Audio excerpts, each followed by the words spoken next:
Good afternoon. This is Dyke Hendrickson, and I am the host of the podcast, Life Along the Merrimack. Each week, we talk about the health and history of the Merrimack River. Sometimes we have guests, sometimes we have slides. Today, I'm going to be talking a little about Plum Island because that is going to be the title of my next book. I just wrote a book titled Merrimack, the Resilient River, and that came out in late April. So my next book is going to be about Plum Island, and you see part of it here to the right. That's the southern the northern part of Plum Island. But to show you what a dedicated person I am to the Merrimack River, I would mention this. Our daughter Leslie just got married on the banks of the Merrimack River. This is true. On Saturday, she and her husband Andy were on the banks of the Merrimack at Maudsley. And in the background was the beautiful river. And of course, a lot of foliage is out. Many, the forsythia is kind of gone, but lilacs were out, wisteria was there. It was very beautiful. And they got married along the river, and it was actually taped. And so this was a great thing. And, I just thought much history has been made on the Merrimack River. And I want to talk a little about that today. But this was a small bit of history, part of Hendrickson history, that Leslie got married along the river, and it was just a beautiful moment. One of the elements that's interesting in the future, and I'm going to be looking into Plum Island. Plum Island has a very interesting future, and of course, a very interesting past. One reason I enjoyed writing the book about the Merrimack River, there's kind of an ongoing theme, and that theme is sized up in the first line of the book, which is this book is part history and part call to action. And when I speak to groups and in the book itself, there's a lot about the environmental elements of the Merrimack River. And I think that's very important. And not only do I think that, when I speak to groups, and I've spoken to about 8 or 10 community groups in the last month or two, library groups, civic groups. A lot of them express concern about how the river is sometimes getting dirtier, not cleaner. So that's one thing I enjoyed addressing in the Merrimack River book. Regarding Plum Island, which we see here to the right, one of my interests is going to be bringing out elements about the fact it is a barrier island. And frequently there's erosion on barrier islands. I think those of us who have been here for a few years or a decade or many more are aware of this. Over the past decade, erosion has been significant in different parts of the island. Some, on occasion, houses have actually fallen onto the surf. The tides came in, the storms were big, the island was undermined, and houses actually fell into the ocean. And this, if you're new to this conversation, this is true. In many cases, people have built on the exact same spot as the houses that fell into the river, into the ocean. So this is one element that I'm going to be interested in focusing on. Like, why is there continued building on the barrier island? What can we do to, I wouldn't even say halt the erosion, but what can we do to control the elements so that people don't lose their houses? And as I think many know, at Reservoir Terrace, in the north end of Plum Island, there's significant concern right now for many homeowners because during storms and high tides, the surf comes up over the dunes and is going very close to some of the houses. And, it varies. From 2012 to about 2017, I was a reporter for the Daily News here in Newburyport. And I covered the waterfront and I covered the ocean front. And these things happen frequently. So, and people in these parts know a lot more than I do.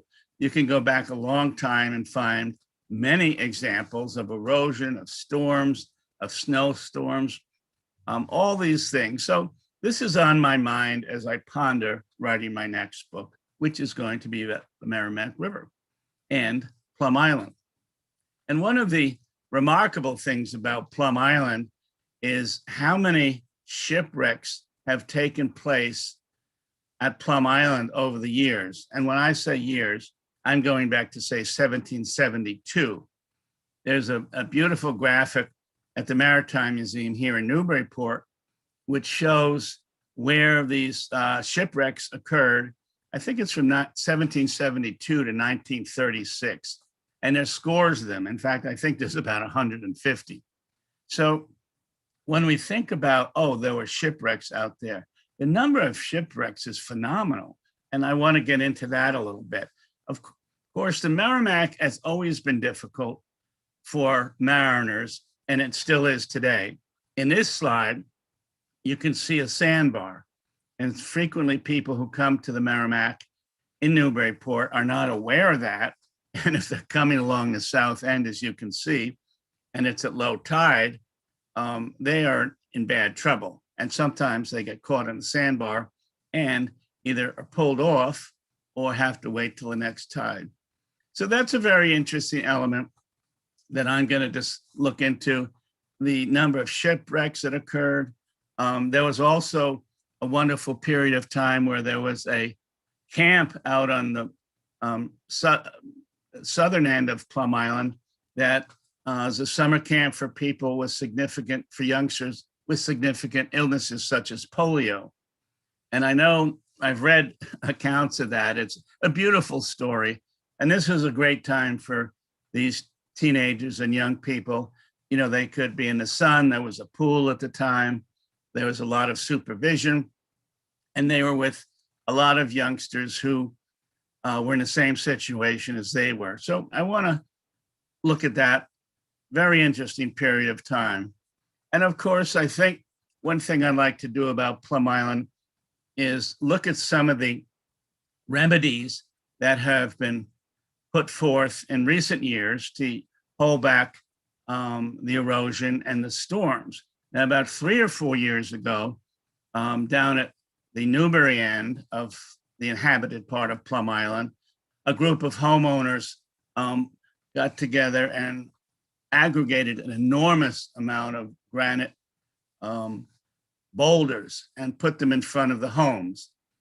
And then they put a lot of sand over the boulders. And for about a month, it looked like, wow, what a beautiful beach.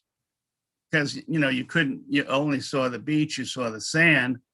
And then as the ocean did its work, because remember, this is a barrier island, the sand disappeared. And now we have an enormous amount of boulders at the Newbury end of Plum Island. In recent weeks, there had been concerns at the northern end, the Newburyport end. And so they put in very large sacks of sand encased in plastic. And so this ostensibly was a good idea. And they put, you know, scores of them down in front of some of the homes that the owners were concerned and were seeking city and state aid for help. But it didn't take long for the ocean to rise up. They actually broke down the plastic bags of sand, and the result was many, many plastic bags on the beach and, you know, in some cases going out into the ocean, which made one wonder, why is this happening? And so I don't know. I'm going to try to find the answers. But as I say, one of the elements that kept me going for my book on the Merrimack was the environmental elements and the fact that things are being done to make the river cleaner. And I want to talk a little about that today. If you're just tuning in, this is Life Along the Merrimack on 96.3 Joppa Radio and Channel 9 local cable. And at 2:00 each Tuesday, we talk about the health and history of the Merrimack River. So here's the Merrimack, as you can see, and then we move along. These are Coast Guard vessels, of course, And Newburyport is the birthplace of the Coast Guard. It was founded in about 1790 at a time when Alexander Hamilton was the Secretary of the Treasury. He went to George Washington and said, you know, we've just fought a revolution and we don't have any money in our treasury, and we can't really tax the farmers and business owners, because that's why they fought England, because they didn't want to be taxed anymore. So Washington said, well, do you have any suggestions? And then Hamilton said, yes, I do. Let's start a revenue cutter service made up of small, quick boats that'll go along the coast. They'll stop smuggling, and they'll also be able to board vessels to make sure these ships from overseas are paying their appropriate amount of duty. So President Washington said yes. In 1790, the building started, and the first revenue cutter was named the Massachusetts. It was built in Newburyport, and that is why Newburyport is the birthplace of the Coast Guard. The revenue service eventually merged with the life-saving service, which also started on the North Shore, to become the Coast Guard in 1915. In 1939, these two organizations merged with the Lighthouse Service, and so the three of those organizations became the Coast Guard. But again, the Coast Guard, the term wasn't used until 1915, and then in 1939, it was solidified when the Lighthouse Service came along. You know, we talk about the river sometimes getting dirty or not cleaner, but here you can see how beautiful the river can be. This is taken in Amesbury, and that's Maudsley State Park across the way. And I think you can understand, if you're not a boater yourself, why this is such a popular and revered waterway. And you can see this is from a year or two ago. The boats were just going in the spring, and that is happening right now. It's mid-May, and if you've been along the river in any part of, in our Newburyport or up the river, boats are starting to be put onto their moorings and onto their slips here on the river. Haverhill, Massachusetts is an example of a city on the comeback. In the book I wrote, Merrimack, the Resilient River, the reason I used the word resilient was because the river's been through a lot. There were many communities, including Haverhill, Lawrence, Lowell, and Manchester, New Hampshire, which put an enormous amount of garbage and factory waste into the Merrimack River. And the Merrimack, however, did survive. It is very much cleaner today. And Haverhill is an example of a community that is making a comeback. The mills have gone, most factories are going from Haverhill, but these new buildings you see include classrooms for UMass Lowell, classrooms for Northern Essex Community College. There are condos, there are apartments. So Haverhill is making a comeback. Lowell is a lively place for many reasons, and one of them is the National Park Service in Lowell runs vessels in summer, so staffers can tell visitors about the river and its remarkable history. Now, it is not open quite yet. It might be open later in the summer. But Lowell was one of the first cities in the country to have a federal historical museum in the city. And that was built around the mill industry. Lowell in the 1820s became the first city in the country to start building textile mills in abundance. They were able to harness the Merrimack. They harnessed the hydropower. Many mills were built along the Merrimack and Lowell, and the National Park Service is one organization that speaks about it. Here is a wonderful photo of the Merrimack farther upriver. This is in Franklin, New Hampshire, and this is Whitewater, where the Merrimack begins. There are two streams that come in Franklin to start the Merrimack, the Pemmy Stream and the Winnipesaukee River. And one of the intriguing things about the Merrimack is parts of it it must have looked like 3 or 4 centuries ago. you can see here, there's nothing there are no houses, there are no docks, there's no nothing, just the river, the rocks, the different trees and vegetation, and a pretty exciting place. Here is where the Nashua River meets the Merrimack River. This is in Nashua, New Hampshire. There are about 11 major tributaries to the Merrimack, and of course, there are many small streams. The Powell River in Amesbury is one. The Nashua River is another. And so there are numerous different tributaries that make the Merrimack what it is. Here's an example of something that hasn't gone away. This is the hydropower. They're harnessing the river. They have dams, and they create electricity from the power of the river, as you can see here. And there are dozens of small power plants still on the Merrimack River. And associated with that is the fact that is quite remarkable to me, that more than 500,000 people still get their drinking water from the Merrimack River. Now, there's good science these days. The river is pure and clean, but it is remarkable that 500,000 people still get their drinking water, and that includes North Andover, Lawrence, parts of Lowell, parts of Andover, and different places along the river. But that's another reason why we want to keep the river clean, because new factories come in, new compounds go into the river, and the custodians of the river must be concerned about what is going into the river, and we need to keep it clean. Here's a shot of Lowell that shows you few of the dams and locks and harbors that have been created over the years. That's UMass Lowell on the right, and Lowell certainly has taken advantage of the river. This is a recreation shot. You can see if you're watching, see fishermen along the river, a jogger, a couple parents are pushing their kids. So Lowell, particularly upstream of the mills and the dams, is certainly used the Merrimack River in a very good way for recreation. And here is another shot of Lowell.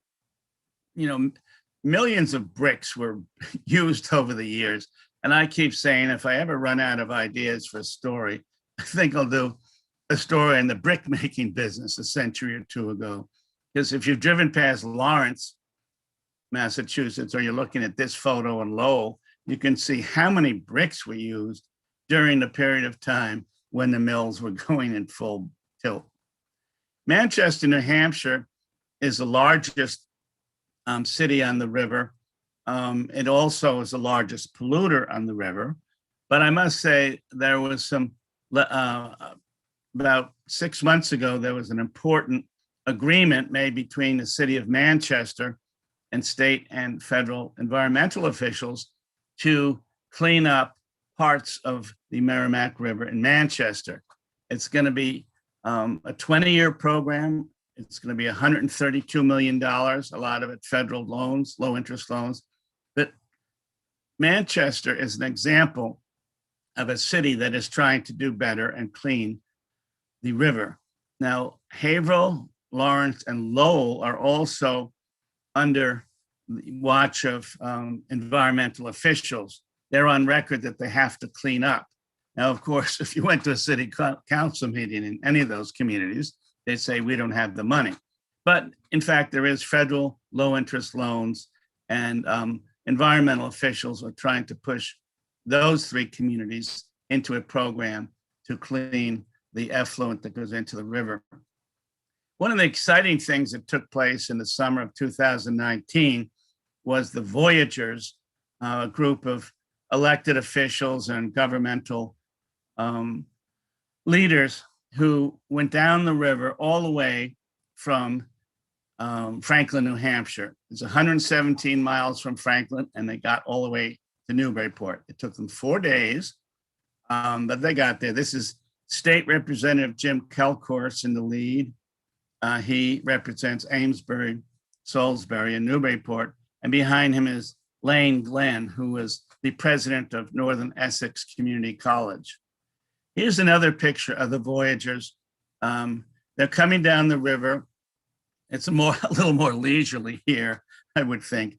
And so they, as I say, took them 4 days, and they really got a lot out of it. And one reason they did it was to bring attention to the fact that we need more environmental activity and improvements to the river. And so after each day, they would meet with the press and meet with local officials and talk about the need to make the river cleaner. Here's a familiar sight for those of us who live at the Newburyport end, the harbor at Newburyport, and the end of the run of the Merrimack. Here's a pretty shot. Amesbury and Merrimack come together at one spot. Merrimack, the town, is spelled ends with a C. Merrimack, the river, ends with a K.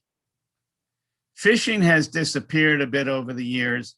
There may be 6 to 10 boats in Newburyport this summer. The federal government has put a lot of limits on how much fish you can catch. In general, it's a very difficult vocation to pursue. But here are the couple fishing boats that stay in Newburyport in the summer. And I've interviewed a couple of fishermen. Some of them do very well because they've taken up modern elements of fishing, and they're pleased with what they're doing. Now here is the voyagers again.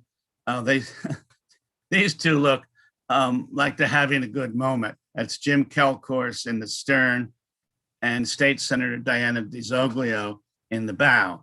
And she was a part of the voyagers group. And I love this photo. They both seem pleased with themselves as they come down the Merrimack as part of the voyagers' journey. One of my heroes is Ellen Swallow Richards. She was the first woman graduate of MIT in 1883. She actually had enough credits to get an advanced degree, but they didn't give them to women at that time. She was one of the leaders of a group that cleaned up the water in Lawrence and other places. In the 1880s, a lot of youngsters in Lawrence were getting typhoid and sometimes dying. The state created a panel to look into these deaths, and Ellen Swallow was one of the ones who was named to that panel. There were about 5 or 6 men, but when there's an accomplished woman, I always like to get her out there. And since she was the first woman graduate of MIT, it just seems appropriate. Plus, her name is Ellen Swallow, and that's a good name if you're looking into drinking water. She married Professor Richards, but nevertheless. And so she was one of the ones in about 1890 who was able to create better drinking water and was a real hero. And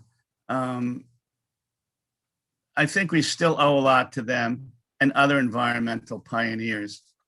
A pioneer of the environment was Senator Ed Muskie of Maine, shown here. He was a leader of the Clean Water Act in 1972. This is from his early days in Washington.